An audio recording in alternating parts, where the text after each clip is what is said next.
हमें क्या करना है इस चुनाव में? हमारे सामने एक ही मुद्दा है, वह मुद्दा होना चाहिए भाजपा हराओ, लोकतंत्र बचाओ, संविधान बचाओ। 93 के बाद ये आरक्षण विरोधी हो गए। जो लोग संविधान की शपथ लेकर और संविधान के बातों को मानने के लिए शपथ लेते हैं, संविधान की पॉलिसी को लागू करने की शपथ लेते हैं, इन लोगों ने भारत के राष्ट्रीय जो पॉलिसी है, आरक्षण पॉलिसी है, इनका इन्होंने जबरदस्त विरोध किया है। हम लोग बहुत ही गहरे संकट में हैं और यदि इस 2024 के चुनाव को हम लोग हार गए तो हम लोग कहीं नहीं रहेगा, हमारा समाज कहीं का नहीं रहेगा। अब कोई दूसरा विकल्प नहीं है हमारे सामने, यही एक विकल्प है। तो जो भी पार्टी भाजपा को हराने लायक है और आप जानते भी हैं इंडिया है, तो हमारा नाम जो है उसमें संविधान बचाने वालों में होगा। 10 लाख रुपए पार्लियामेंट की सीट दे रहे थे, मैं उसको सुनाई नहीं दे रहा है। लोकतंत्र खतरे में, संविधान खतरे में है। ईवीएम से जो है घोटाला हो रहा है, ईवीएम से सरकार बन रही है, ईवीएम से ये जीत रही है। और क्या कोई बहुत लेक्चरबाजी की जरूरत नहीं है, हमको व्यवहारिक होना चाहिए और व्यवहारिक यही हमें दिखाई देता है कि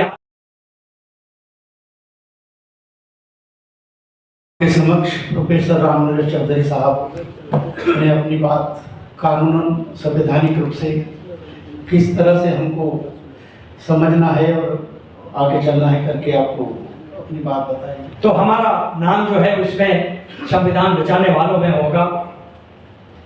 मेरा आपसे गुजारिश है और अभी है कि हमें यहाँ पर एक संगठन बनाना होगा, इसी के तत्वाधान में हम भी उसमें रहेंगे, हम आपसे पीछे नहीं हटेंगे। हमको पूर्वांचल का गौरव देने वाले यहाँ पर रामलोचन बौद्ध जी बैठे हुए हैं।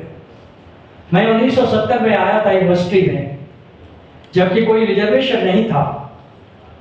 अकेले मैं LLM पास किया था उत्तर प्रदेश में, उत्तर प्रदेश की बात कर रहा हूँ, एक कॉलेज और विश्वविद्यालय की बात नहीं कर रहा।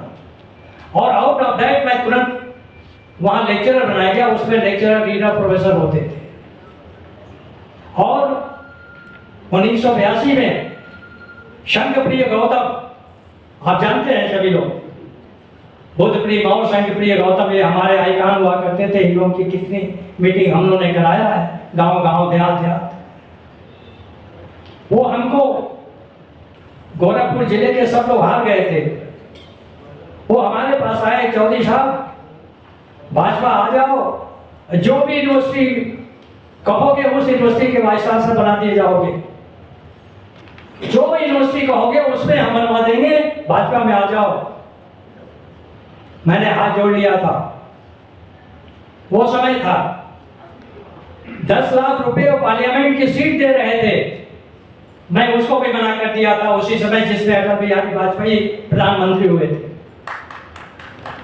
ऐसे त्याग की जरूरत है, तो मैं पीछे नहीं हटूंगा। अगर विजय बाबू जी जहां भी आप कहेंगे वहां मैं रहूंगा। बात है इस समय संविधान और लोकतंत्र बचाने की, सिद्धांत पर नहीं जाना है, व्यवहारिक रूप में जाना है। चुनाव आसन्न है, आज या कल जो है वो जारी हो जाएगा। हो गया अप्रैल में चुनाव हो जाएगा। हमें क्या करना है इस चुनाव में? हमारे सामने एक ही मुद्दा है, वह मुद्दा होना चाहिए भाजपा हराओ, लोकतंत्र बचाओ, संविधान बचाओ। अब कोई दूसरा विकल्प नहीं है हमारे सामने, यही एक विकल्प है। तो जो भी पार्टी भाजपा को हराने लायक है, और आप जानते भी हैं इंडिया है, मैं उसकी वकालत नहीं कर रहा हूं, लेकिन हमारे पास कोई विकल्प नहीं है। और अगर हम विकल्प में जाएंगे हम मार खा जाएंगे, हम कल कभी के नहीं रहेंगे, हमारा समाज कभी का नहीं रहेगा। इसलिए कोई विकल्प नहीं है, व्यवहारिक आस्पेक्ट है। इसे आप सभी लोग ये प्रचार प्रसार होना चाहिए कि भाजपा हटाओ, लोकतंत्र बचाओ, संविधान बचाओ, ये होना चाहिए। जहां तक ईवीएम का प्रश्न है, अब ईवीएम तो अब हट नहीं सकता है, नहीं हट सकता। और मैं इसमें यहाँ के सुप्रीम कोर्ट के जजों को भी ये मैं कहूंगा कि उनकी गलती है, वो अपने ड्यूटी को पूरा नहीं किया। मैं कब से ये उनके सामने जो है ये इसका लगा हुआ है कि ईवीएम हटाया जाए। आप सोए हुए हो, कोई आदेश नहीं कर रहे हो, आप ये कहते हो जुडिशियल एक्टिविज्म है, न्यायिक सक्रियता है। पेपर में पढ़कर, समाचार पत्र में पढ़कर, कोई एप्लीकेशन नोटिफिकेशन आ जाए तो उस पर हम कार्रवाई कर लेते हैं। ये देश का लोकतंत्र खतरे में है, संविधान खतरे में है। आप लोग ये जजेज लोग जो हैं क्या आइवरी टावर में बैठे हुए हैं? उनको दिखाई नहीं दे रहा है, उन्हें सुनाई नहीं दे रहा है। लोकतंत्र खतरे में, संविधान खतरे में है। ईवीएम से जो है घोटाला हो रहा है, ईवीएम से सरकार बन रही है, ईवीएम से ये जीत रही है। अपने ईवीएम से जीतने के काबिल होगी, उनको नहीं मालूम है। कोई आदेश नहीं कर रहे हैं, मिलीजुली भगत है, मिलीजुली भगत है। मैं तो ये खुलेआम कहता हूं, आपके आर्टिकल में छपा है न्यायपालिका नहीं है, समरपालिका है। और जी पत्रिका छपा हुआ है।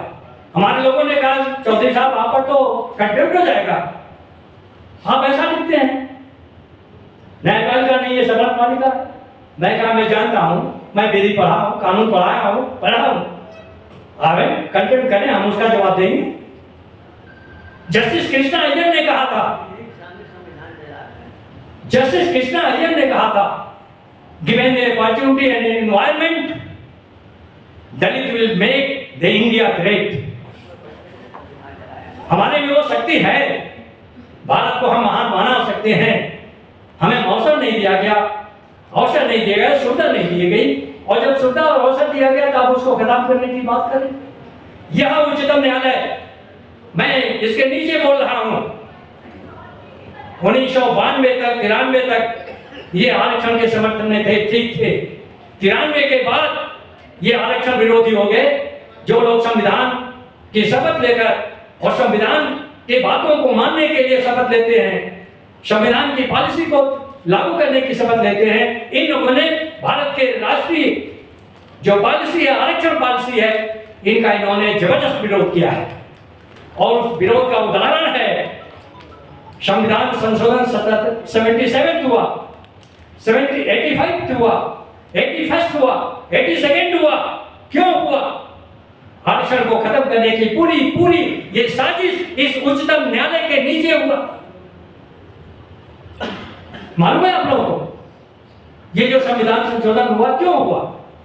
ये चारों संविधान संशोधन जो आरक्षण पर आघात हुआ था सुप्रीम कोर्ट के द्वारा, उस आघात को समाप्त करने के लिए 4 संवैधानिक संशोधन किए गए। वकील साहब, इस सुप्रीम कोर्ट से हम क्या उम्मीद करेंगे?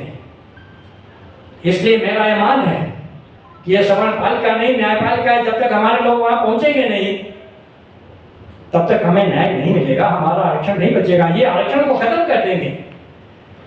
और संभवतः हमारे सीजीआई साहब हैं चंद्रचूड़ जी, इनसे कुछ आशा बना हुआ है, लेकिन इस मामले में ईवीएम में तो हम लोग आ गए, इनसे भी नहीं कोई न्याय मिला।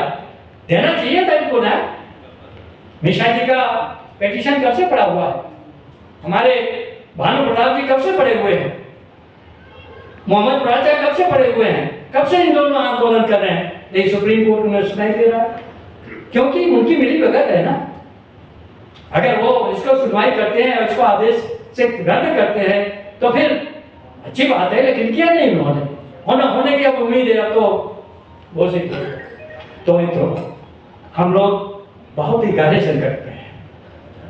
और यदि इस 2024 के चुनाव को हम लोग हार गए तो हम लोग कहीं नहीं रहेंगे, हमारा समाज कहीं का नहीं रहेगा।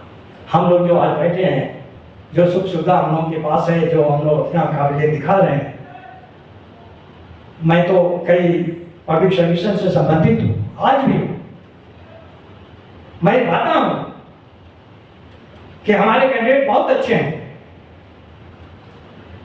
और वो किसी भी हालत में, किसी भी रूप में सवर्ण से कम नहीं है। हमारा पिछड़ा वर्ग तो उससे आगे जा रहा है।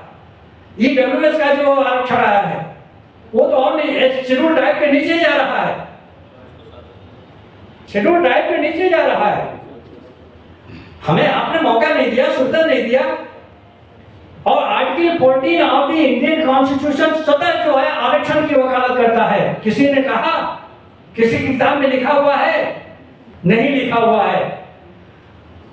जो विदेशी संविधान वेत्ता हैं उनका यह कहना है कि article 14 itself provides reservation to the weaker sections of the society। क्यों? आर्टिकल 14 समानता की बात करता है। आर्टिकल समान तो समानों में समान की बात करता है, समानों में असमान की बात नहीं करता है, या असमानों में समान की बात नहीं करता है। और जब तक सभी लोग समान नहीं हो जाएंगे तब तक कोई कानून सभी पर लागू नहीं किया जा सकता। इसलिए आर्टिकल 14 इटसेल्फ प्रोवाइड्स रिजर्वेशन। तो अभी बहुत से वक्ता है जी, आप बोलिए अपनी बात। बहुत से वक्ता है और मैं अपनी बात को ये गाते हुए मैं आप समाप्त करूंगा, क्योंकि अब कोई बहुत लेक्चरबाजी की जरूरत नहीं है, हमको व्यवहारिक होना चाहिए। और व्यवहारिक यही हमें दिखाई देता है कि हमारे पास कोई ऑप्शन नहीं है एक्सेप्ट कि इंडिया है, उसके इंडिया को जिताएं और साथ ही साथ अपना एक एसोसिएशन संगठन बनाएं। उस संगठन को हम मजबूती से दावेदारी करें, अपने समाज के सामाजिक आर्थिक राजनीतिक अधिकारों की वकालत करें, उसकी हिफाजत करें। ये हमारे लिए आज का अवसर है, मौका है। और इसके साथ मैं अपनी बात को समाप्त करते हुए मैं पुनः आप सभी को धन्यवाद देते हुए कि आप दूर दूर से आए और इसको सफल बनाए। जय भीम, नमो बुद्धाय, जय भारत। किस तरह से जो रहा है, चाहे मांगना चाहे किस तरह से सरकार में गोली आती है, वो उठा दिया है।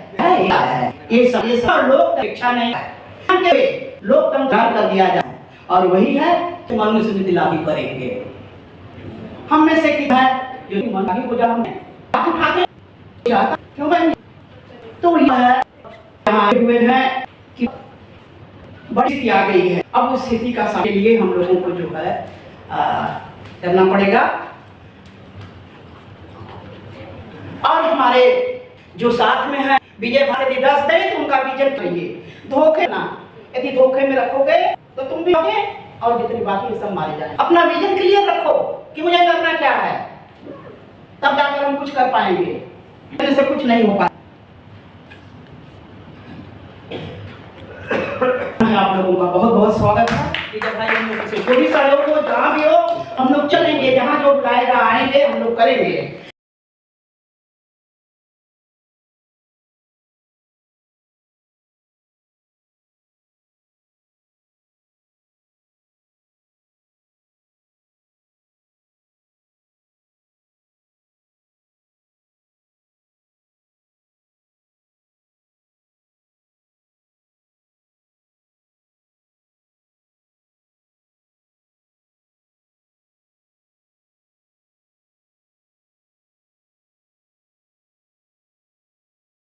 साथियों, द बुद्धिस्ट टाइम्स टीवी की आपसे खास गुजारिश है, जो गोदी मीडिया, मनुवादी मीडिया आपको नहीं दिखाती है, उस खबर को हम निष्पक्षता के साथ में निडर होकर के दिखाते हैं। इसलिए यह आपका कर्तव्य है कि द बुद्धिस्ट टाइम्स टीवी जैसे बहुजन मीडिया को आप आर्थिक सपोर्ट करें और हमें हमारा मनोबल बढ़ाएं और चैनल को मजबूत करें।